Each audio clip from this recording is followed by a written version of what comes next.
Dimitri Pavlenko. L'innovation sur Europe 1. Bonjour Anissa Mbida. Bonjour Dimitri, bonjour à tous. Alors on connaît la réalité augmentée qui permet virtuellement par exemple d'essayer des montures de lunettes depuis son téléphone. La monture s'affiche en superposition du visage. Et désormais ça va fonctionner même quand on porte des lunettes. Alors expliquez-nous. C'est tout bête, mais pour savoir la tête qu'on aurait avec de nouvelles lunettes, il faut porter les siennes. Et évidemment, sinon on va se voir totalement flou.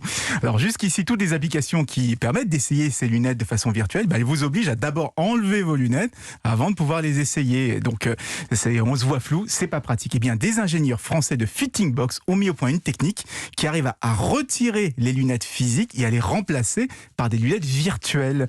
Donc on garde ces lunettes sur le nez, la caméra en façade de son téléphone filme votre visage et un programme va remplacer les lunettes que l'on porte par les lunettes que l'on veut essayer et on se verra parfaitement net pour une fois. Enfin, cette application, est-ce qu'elle est déjà disponible ? Oui, mais pas pour le grand public. Il vise surtout les opticiens et les magasins de lunettes qui veulent améliorer leur système d'essayage virtuel. Alors la technique fonctionne avec des lunettes, mais on peut déjà l'imaginer dans plein d'autres secteurs. Par exemple, pour la coiffure ou le maquillage, plutôt que de se contenter de recouvrir l'image avec une post-it virtuelle, on commencerait d'abord par supprimer ce qui gêne avant de superposer ce qu'on veut.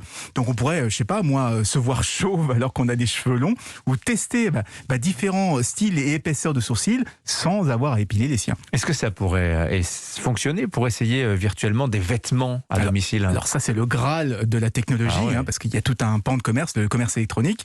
Alors il existe déjà des systèmes qui permettent de superposer des vêtements sur notre silhouette, mais pour que ça fonctionne, Japonais qui font ça très bien. Ouais. Voilà, mais il faut être plutôt en maillot de bain ou avoir des tenues très près du corps.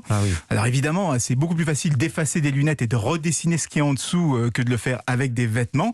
Et en plus, si on arrive à dessiner ce qu'il y a en dessous des vêtements, ça ouvre la porte à toutes sortes de dérives que je vous laisse imaginer. Oh là là, vous avez plus d'imagination que moi apparemment, Anissa.